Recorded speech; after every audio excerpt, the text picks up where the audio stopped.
የተከበራችሁ አድማጮቻችን ስርጭታችን እንደቀጠለ ነው። አሁን ከጋዜጠኛ ዳዊት ጀግኔ ጋር ቃለ ምልልስ እናካሄዳለን። ዳዊት እንዴት አመሸህ? እንዴት ሰነበትክ? እግዚአብሔር ይመስገን። እንዴት አመሸህ ሰጠኝ? እንዲሁም አድማጮች እንደምን አመሻችሁ ብያለሁ። ሰላም ነህ? እንዴት ነህ? አለሁ እግዚአብሔር ይመስገን ደህና ነኝ። መልካም ሳምንት እንመኛለን ለሁላችንም።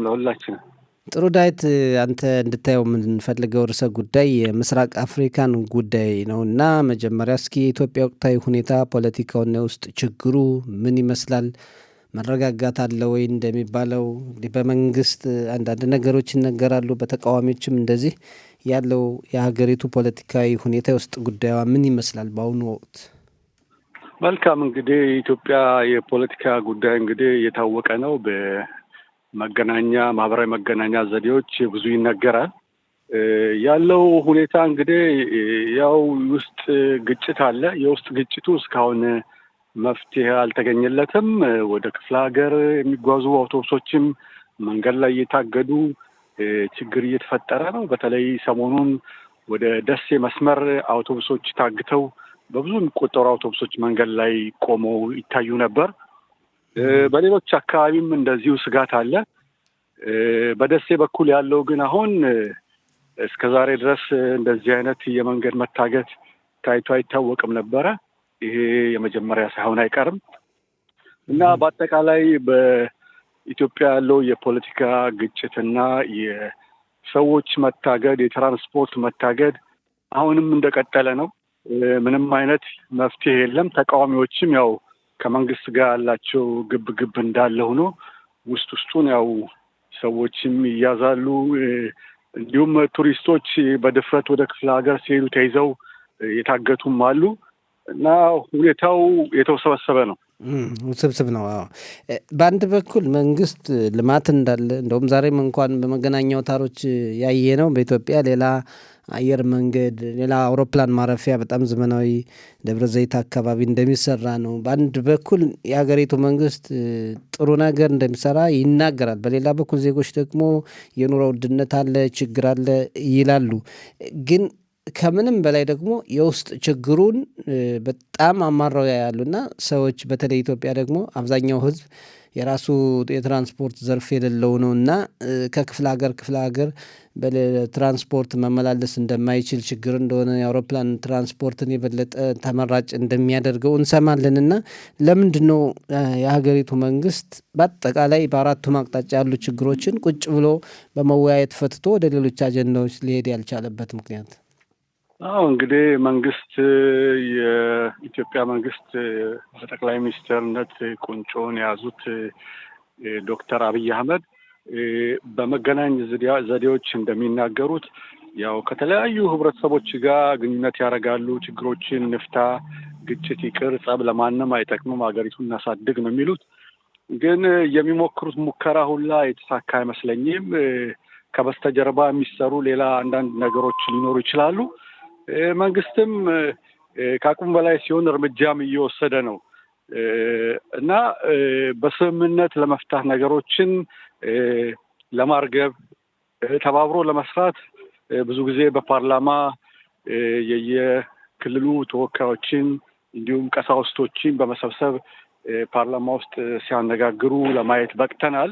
ግን መሬት ወርዶ የተሰራ ነገር አለ ለማለት በጣም ይከብዳል እንጂ ጠቅላይ ሚኒስቴሩ ሰላም እንዲወርድ እየሞከርን ነው፣ እየሰራን ነው የሚሉት።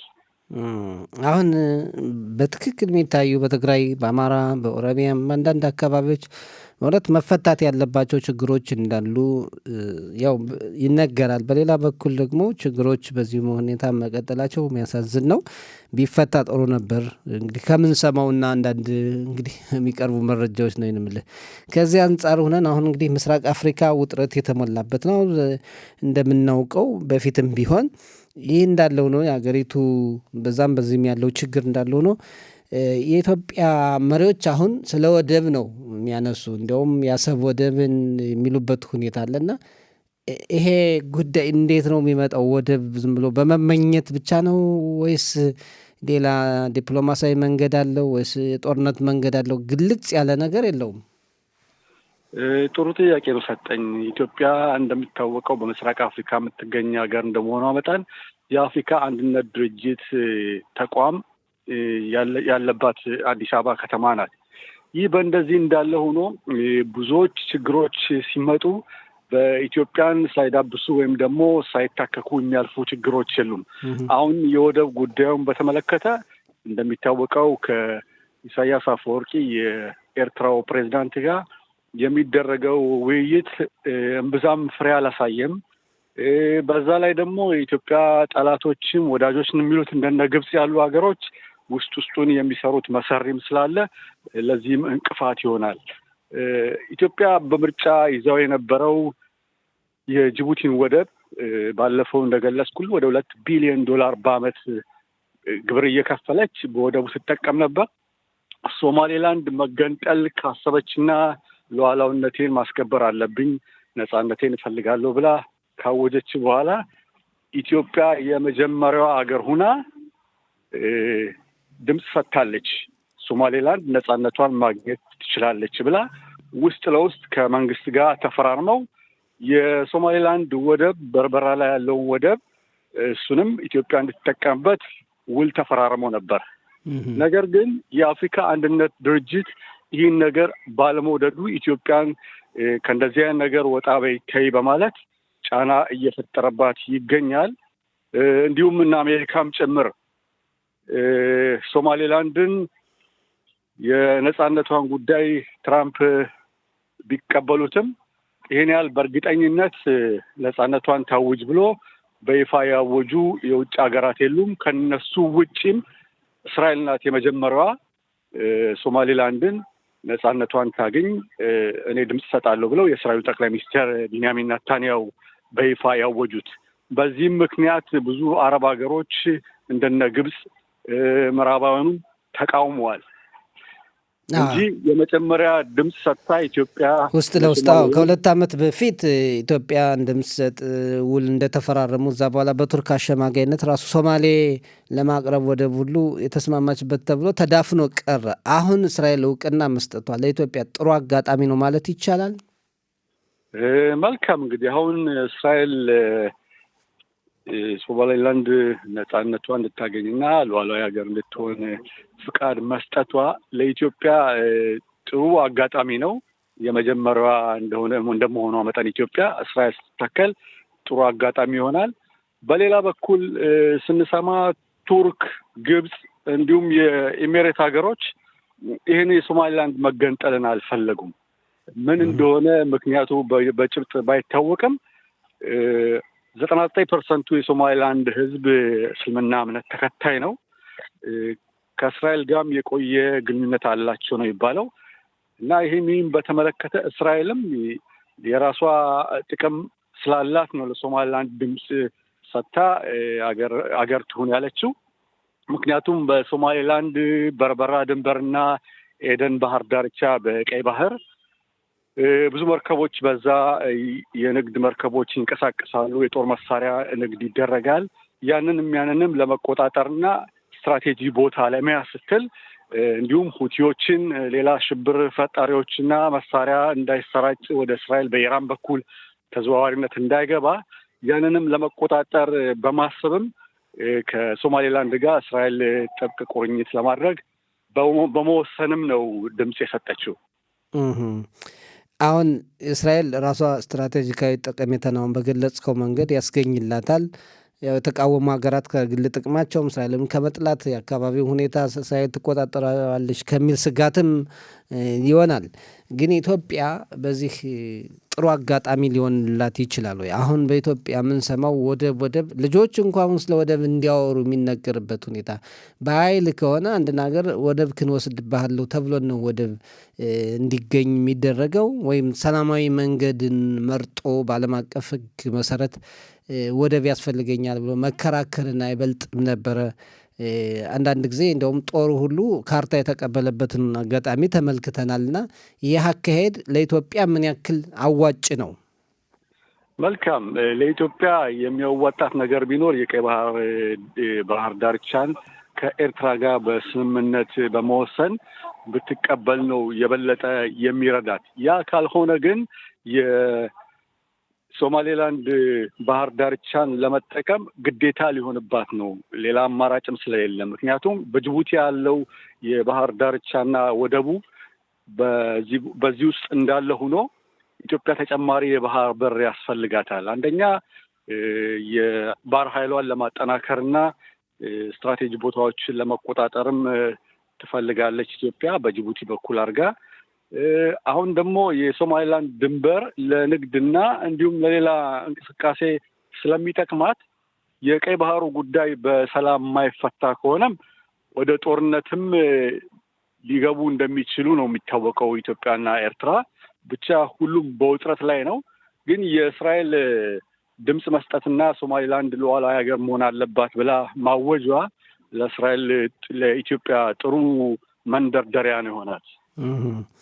አዎ አሁን እንግዲህ እንደሚታወቀው የኤርትራና የኢትዮጵያ ሕዝብ የአንድ ቤተሰብ ሕዝብ ነው። ያው ኢትዮጵያም ከኤርትራ ጋር የነበራትን ሁኔታ እናውቃለን። ኤርትራም የኢትዮጵያ አካል ነበረችና ሁለቱ እንደውም ጠቅላይ ሚኒስትሩም ሰላም ኖቤል የተሸለሙበት ሁኔታ ሁለቱን ሕዝብ አቀራርበዋል ተብሎ ነው። ያ ነገር ግን በተወሰነው ጊዜ እየቀዘቀዘ አሁን ደግሞ ሌላ ውጥረት ውስጥ መግባቱ ወይም ደግሞ እንደው በጦርነቱ ወደቡን አገኛለሁ ማለቷ ለኢትዮጵያ ለወደፊት ሰላሟ አሰጋም ወይ? አሁን እንደምንሰማው ግብፅም ኤርትራ ውስጥ ወደብ አለማለሁ የሚል ግንኙነት እንደፈጠረች፣ በጅቡቲም እንዲሁ ኢትዮጵያን ውጥረት ውስጥ የሚያስገባ ጉዳይ አይደለም ወይ የእነዚህ ሀገራት መቅረብ ወደዛ?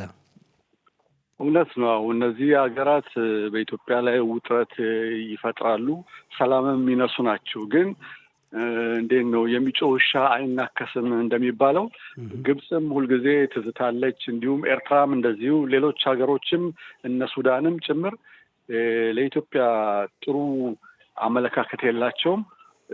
ተቃውሞና በአቅማቸው ፊት ለፊት መዋጋት ባይችሉም ያው የጦር መሳሪያ በመርዳት የጦር ኃይላቸውን በመላክ ወይም ደግሞ ለሽብርተኞቹ እገዛ በማድረግ ውስጡን ነው ኢትዮጵያን ሰላም እየነሱ ያሉት እንጂ ፊት ለፊት ወጥተው የሚጋጩና ጦርነት የሚጀምሩ ሀገሮች አይደሉም። ምክንያቱም ጦርነት ቢጀመር የኢትዮጵያ ሕዝብ የታወቀ ነው። ሁሉም ታጥቆ ነው የሚወጣው።